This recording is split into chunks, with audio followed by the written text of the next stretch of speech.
선수들은 이렇게 응원해주는 분들이 있기 때문에 힘을 얻죠. 여러분, 어느 곳 하나 안전지대가 없어 보입니다.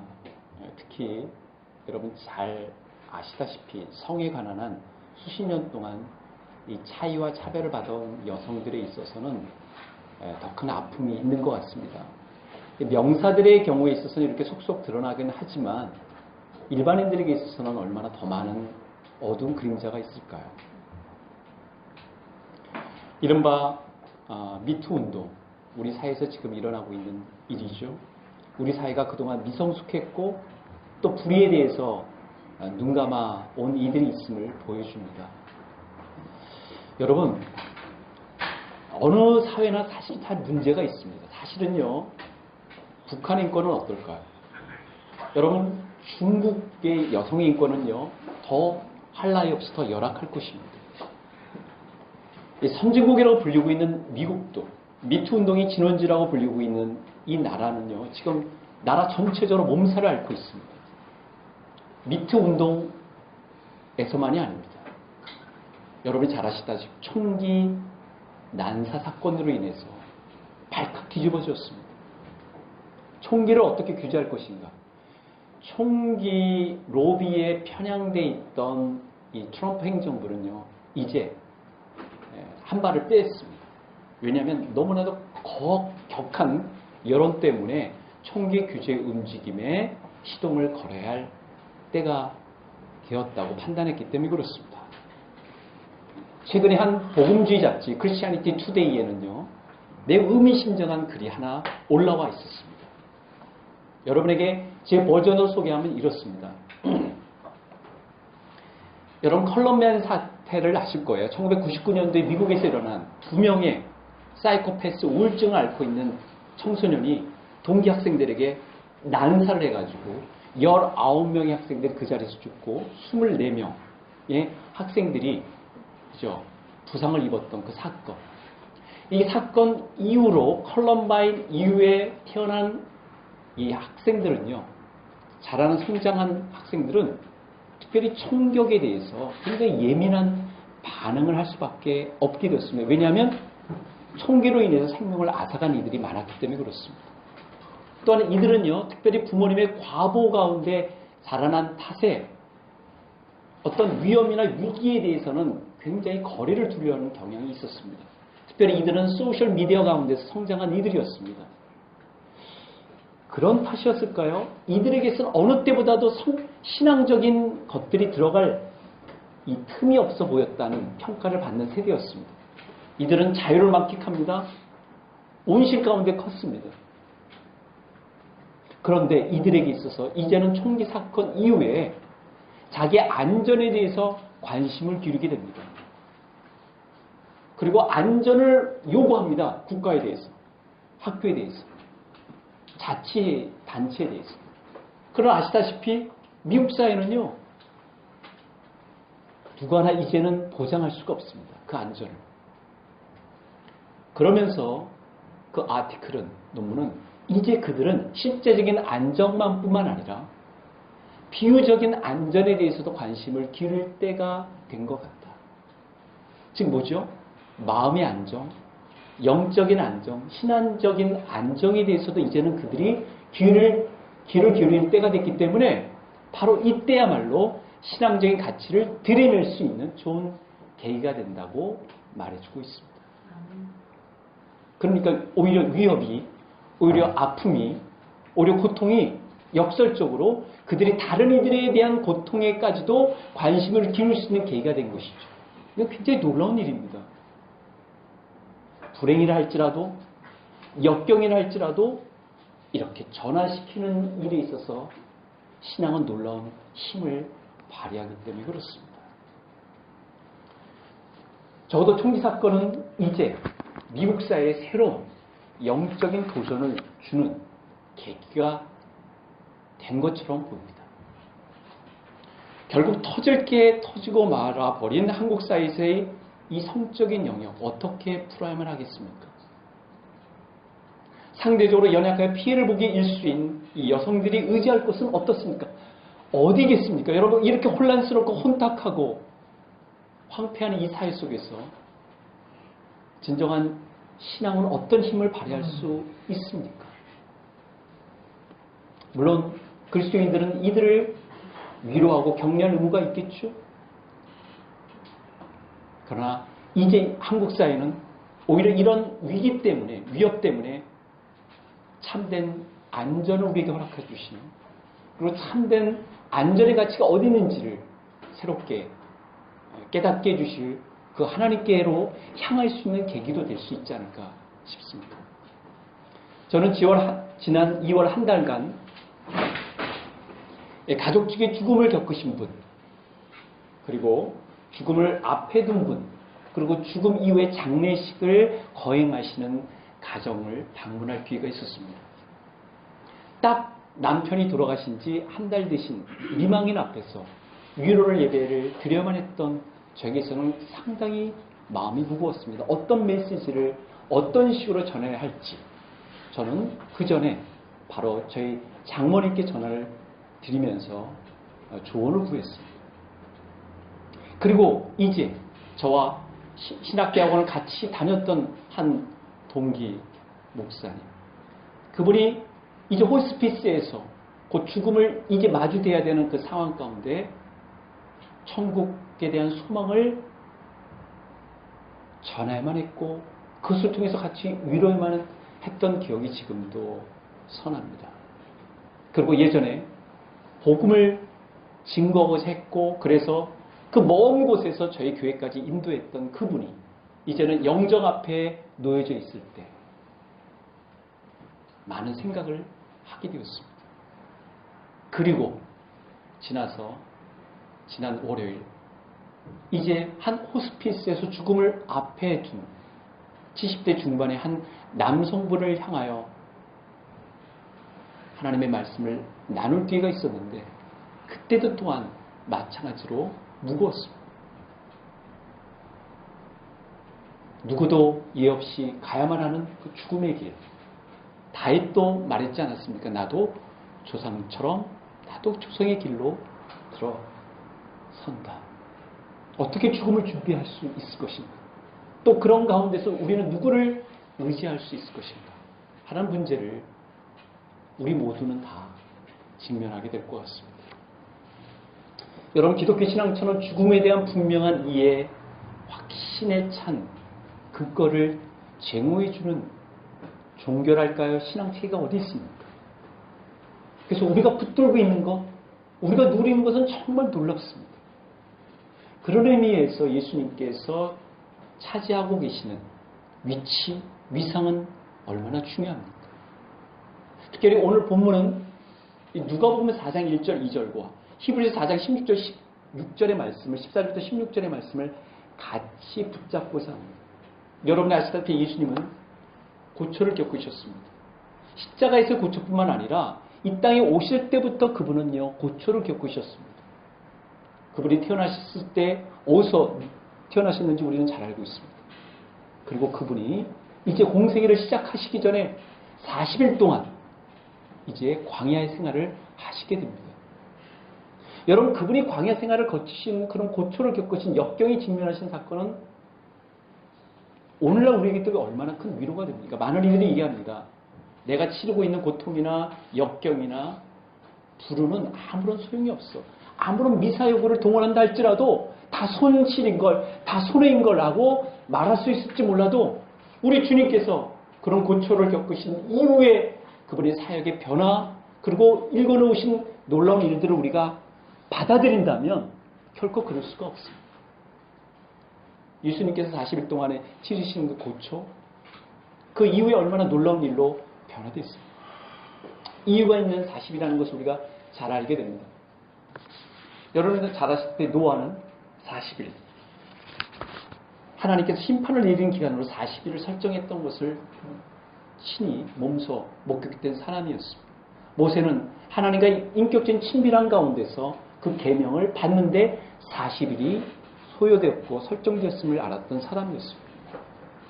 엘리야, 정말 처절한 절망과 우울 가운데 빠져있는 그를 회복시키려고 40일 동안 하나님은요 천사를 통해서도 하나님께서 그를 보충해 주셨습니다. 재충전해 주셨습니다. 그리고 40일 이후에 심판이 되신다는 것을 알려주기 위해서 요나는 목소리를 높이면서 하나님의 심판을 외쳤습니다. 그러니까 이 40일간 동안에 누군가에게 있어서는 재충전이 이루어졌고 누군가에게서는 심판이 유보되었습니다. 이 뜻깊은 40일 기간을 통해서 예수님은 훈련하셨습니다. 거친 훈련하셨습니다. 여러분 아시다시피 그 기간 동안에 견고해지셨습니다. 하나님의 뜻을 확고하게 확인하셨습니다. 예수님께서 40일 동안에 겪으셨던 세 가지 시련, 유혹 우리는 다 기억하고 있습니다. 아주 치명적인 유혹이었죠. 어떻게 극복하셨습니까? 어떻게 이겨내셨습니까? 하나님의 말씀으로 이겨내셨습니다. 여러분 하나님의 말씀이 얼마나 큰 힘을 갖고 있습니까? 왜냐하면 외부적인 힘이 있기 때문에 그 힘을 이겨내기 위해서, 극복하기 위해서 하나님의 말씀이 갖고 있는 힘. 에베소 6장에 보면 영적 전쟁에 있어서 외부의 세력으로부터 강력한 반격을 꾀할 수 있는 힘은, 자원은 바로 하나님 말씀이에요. 성령의 검고 하나님 말씀을 가지라. 그래서 하나님 말씀으로 이기셨습니다. 주님께서 두루마기를 가지고 광야까지 가셨나요? 그렇지가 않습니다. 토라의 한 권인 신명기에 그분은 천착하셨습니다. 충분히 그 말씀을 이해하셨고 그리고 암송까지 하셨던 것으로 보입니다. 그리고 시편을 인용하셨던 것으로 봐 시편도 그분의 마음 가운데 그분의 머리 가운데 늘 움직여졌던 말씀이었습니다. 그래서 그 위기의 순간에 유혹의 직면에서 하나님의 말씀을 동원해서 암송된 말씀, 소화된 말씀을 가지고 이기셨습니다. 그러니까 오늘날 우리가 하나님의 말씀을 우리 마음 가운데, 우리 인격 가운데, 우리 생각 가운데 저장해 놓는 것은 얼마나 중요합니까? 여성분들이 김장을 잘 저장해 놓고 음식을 어떤 저장해 놓는 거 뿌듯하게 여기시겠죠? 근데 우리의 삶에 있어서 정말 뿌듯함을 가져다 주고 우리의 견고함을 안겨다 주는 것은 하나님의 말씀을 내 인격의 창고 가운데, 내 영혼의 창고 가운데 가득 채워놓는 것입니다. 필요할 때마다 써 놓을 수 있게끔 말이죠. 우리 주님께서는 그렇게 하셨습니다. 그리고 그분은요, 외부의 세력인 즉 이 마귀의 공격에 대해서 날카롭게 응전하기 위해서 금식하셨습니다. 금식하신 분들은 알겠지만 여러분, 금식은 우리에게 어떤 걸 가져다 줍니까? 외부의 공격에 의해서, 외부의 침투에 의해서 매우 면밀한 자세를 갖게 합니다. 깨어있게 만들죠. 여러분, 금식하시면 어떻게 됩니까? 육체적으로 무기력해집니다. 왜냐하면 우리가 섭취해야 될 자원, 저양분이 어떻게 해요? 차단되기 때문에 그렇습니다. 그러나 그뿐일까요? 그렇지가 않죠. 무엇이 우리에게 주어져 있습니까? 영적으로, 신앙적으로 고양이 됩니다. 그리고 강건해져요. 그리고 이 세상의 것들에 대해서 분간할 수 있는 힘을 가지게 되죠. 오늘날에 있어서의 금식은 단지 육적인 곡식을 끊는 것으로 국한되지 않습니다. 우리를 하나님으로부터 멀어지게 만드는 것, 신앙인으로 아주 면밀하게 그리고 뚜렷하게 사는 일을 흔들어버리는 것, 그 모든 것들을 끊는 것입니다. 오늘날 문화적인 것들이 많죠. 우리에게 있어서 우리의 탐욕을 부추기는 것들, 하나님께 집중하는 것을 분산시켜버리는 것들을 우리는 끊을 필요가 있습니다. 그래서 사순절기간이나 특히 고난주간에 있어서는 우리가 세속의 놀이들에 대해서 금해왔던 전통이 바로 거기 있는 것이죠. 이 40일간을 거치면서 예수님이 변하셨던 것을 우리는 다 알고 있습니다. 그런 의미에서 하루 24시간을 보내면서 예수님이 보내셨던 어떤 과제들, 예수님이 행하셨던 일들에 대해서 한 번도 생각하지 못했던 분들이라면 이 40일이 끔찍하게 느껴질 거예요. 도대체 40일을 어떻게 보낼까? 그 광야에서 스마트폰도 없는데, 웹툰도 없는데 어떻게 보내야만 했을까? 요즘의 젊은이들, 밀레니엄 세대들은, Z세대들은 놀라웠을지 몰라요. 그러나 우리 주님은요, 주님과의 그 교제, 우리 서로 받은 그 기쁨은 알 사람이 없도다. 그걸 누리셨어요. 하나님 말씀으로 이겨내셨어요. 그리고 굳건히 준비하셨습니다. 물론 우리에게도 이 기간이 필요할지 모르겠습니다. 그래서 예수님은요, 실제로 사역을 하실 때요, 이 40일 동안의 아주 치밀한 기간을 잘 보내셨기 때문에 공생의 기간 가운데 예수님을 왕으로 집단적으로 모시려고 하는 이들에 대해서도 뿌리채 그 자리에서 벗어나실 수 있었고요. 예수님께서 치료 역사를 일으키자마자 상업적인 이해 밝은 이들이 병원을 차려야 되겠구나, 갈릴리 병원을 세워야 되겠구나 하는 생각 때문에 그들이 자칫 다른 길로 떠가자 주님께서 뭐라고 공적으로 선하셨습니까? 우리가 다른 가까운 마을로 가자. 거기서도 전도하리니 내가 이를 위하여 왔노라. 주님은요, 노마드 사역을 하셨어요. 한 곳에 머무르지 않고 편하게 하지 아니하시고 익숙하다 싶으시면 그것을 떠나셨습니다. 그것이 바로 주님이 행하셨던 목회 사역이셨습니다.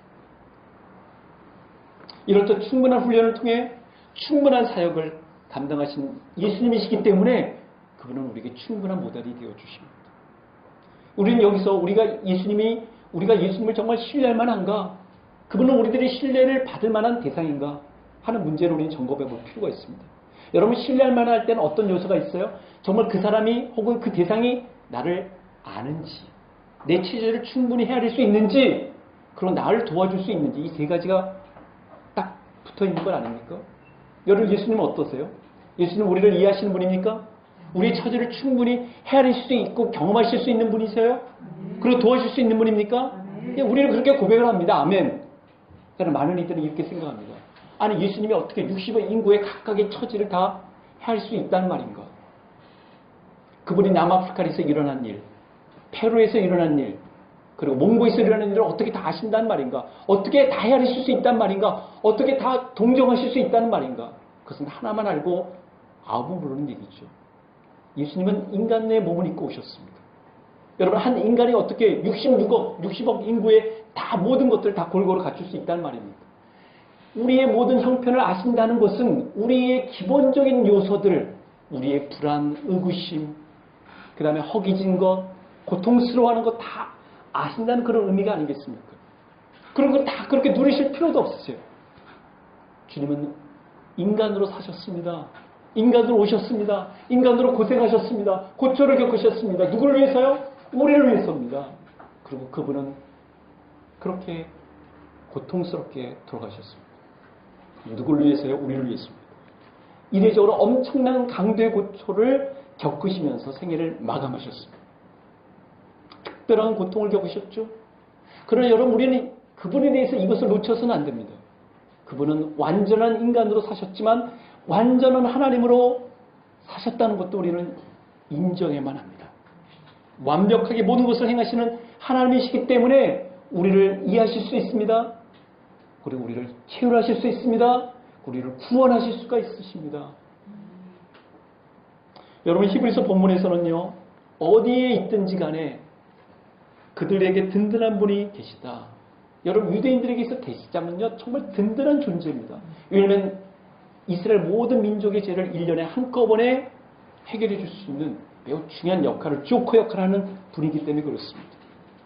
백성들의 죄를 해마다 하나님 앞에 해결하는 데 있어서 얼마나 중요한 역할을 담당합니까? 백성들이 저지른 과오, 범죄, 죄악도 어떻게 해요? 그들이 데리고 온 동물들에 전가시켜서 하나님 앞에서 가정의, 개인의 죄, 그리고 어떻게 해요? 민족의 죄를 어떻게 도말하는 데 있어서 중요한 역할을 감당해왔으니까 말이죠. 그런데요, 대지상이 계시다고 얘기합니다. 이 대지상은 유대인들의 사이에서 생각되는 그런 대지상 수준이 아니에요. 새로운 대지상이 계신다. 그게 바로 예수님이신데, 예수님은 스스로에게 그 모든 인간의 과오나 죄과와 범죄를 다 스스로에게 전가시키셨다라고 얘기해주고 있습니다. 그가 신실한 대지상이 되어 백성들의 죄를 속량하려 하심이라. 히브리서 2장 17절 말씀입니다. 백성들의 죄를, 여러분, 그 어떤 대지상이 백성들을 대신해서 죽었단 말입니다. 그러나 예수님은 다르셨죠. 하나님 앞에 세계를 위하여 혼신을 다하신 분이심을 알려줍니다. 그래서 그분은 우리의 모든 죄를 짊어지시고 돌아가셨습니다. 여러분, 완전하신 인간으로서 돌아가셨을 뿐 완전한 하나님으로 돌아가셨기 때문에 우리의 모든 죄들이 다 해결될 수 있었다. 피 흘림이 없은즉 사함이 없느니라. 히브리서 9장 20절의 말씀. 여러분, 유대인들에 있어서의 하나님 앞에서의 죄의 문제를 해결할 수 있는 방안은요, 피를 흘리는 가운데서 해결되어야만 했습니다. 그래서 누가 필요했습니까? 동물들이 제사가 필요했던 것입니다. 근데 그 모든 것들을 예수님이 대신 그 일을 자처하신 것입니다. 그리스도께서는 장래 좋은 일의 대지상으로 오사 히브리서 9장 11절 말씀이죠. 소와 송아지에 필요하지 아니하고 오직 자기의 피로 영원한 속죄를 이루셨다. 영원하게 모든 이들에게 유효적절하게 그 역할을 담당하셨다.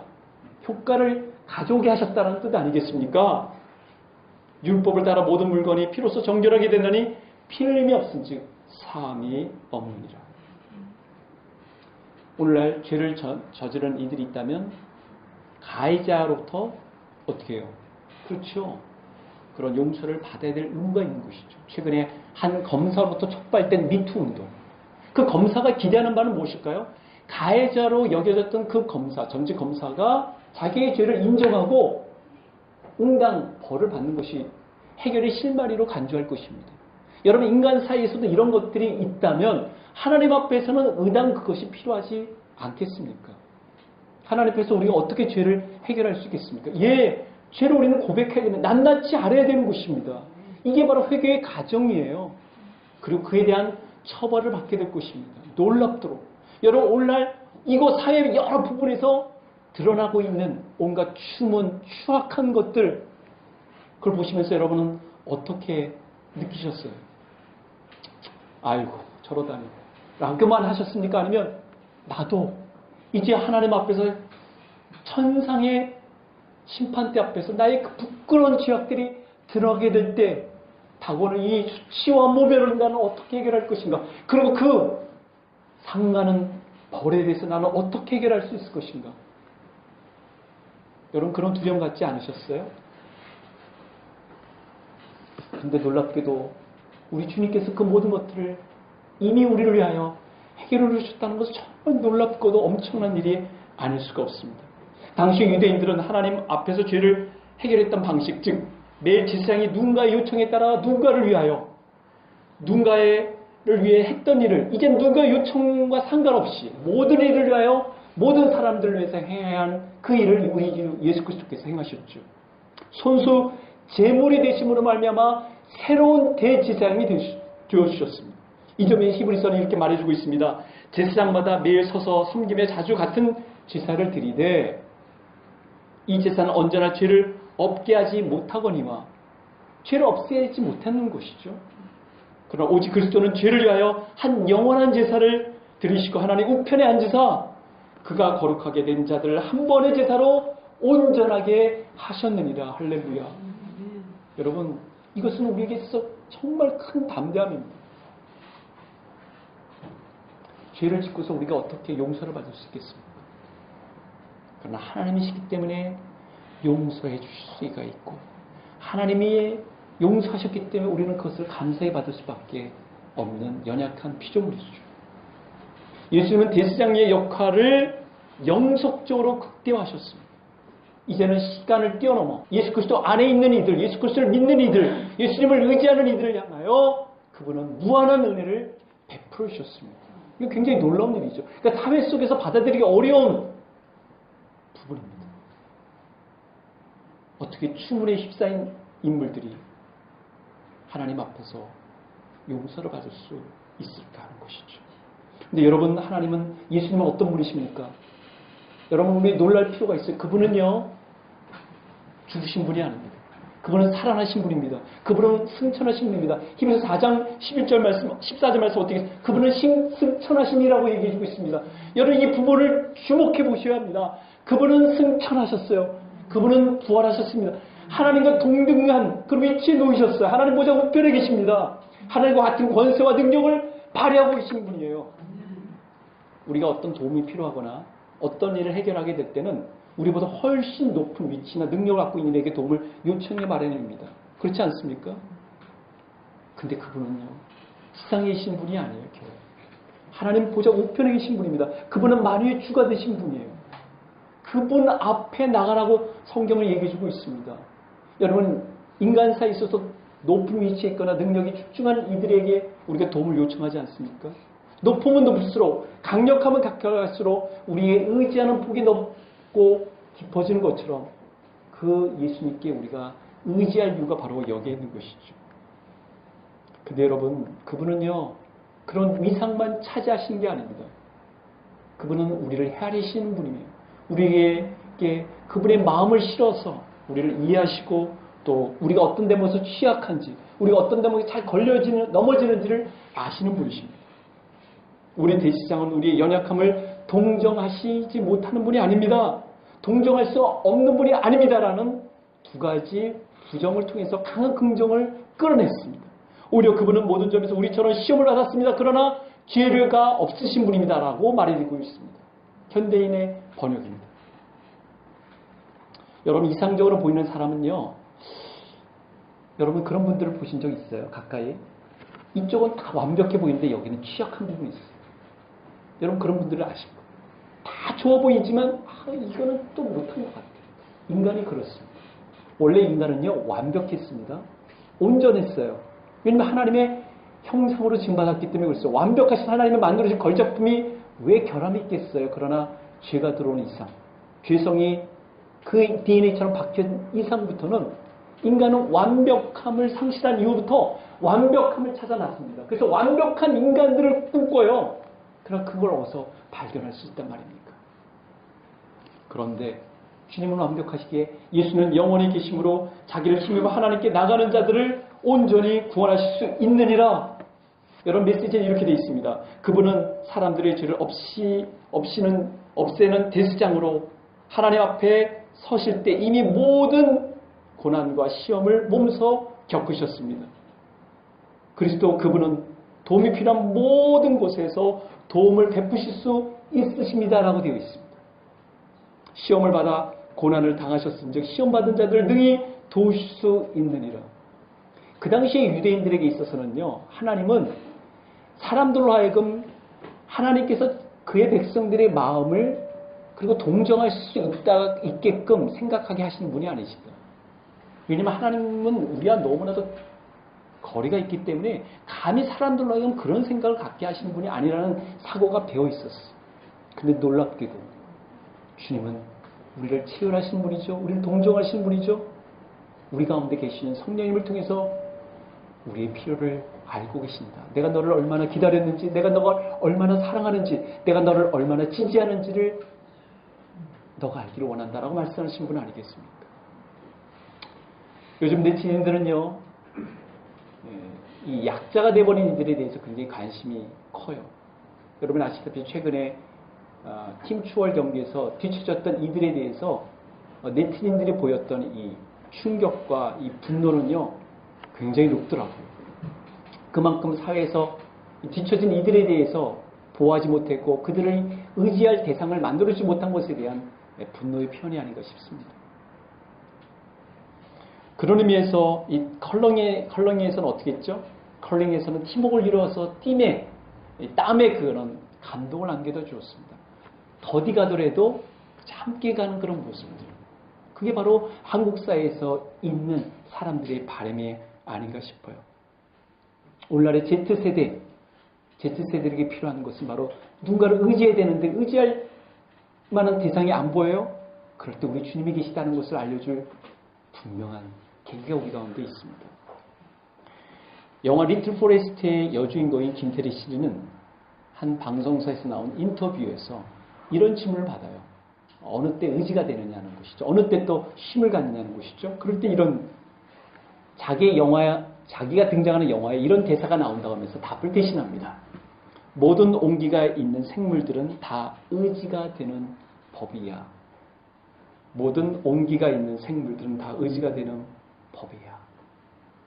여러분, 그러면서 그는 자기가 고양이를 키운다고 합니다.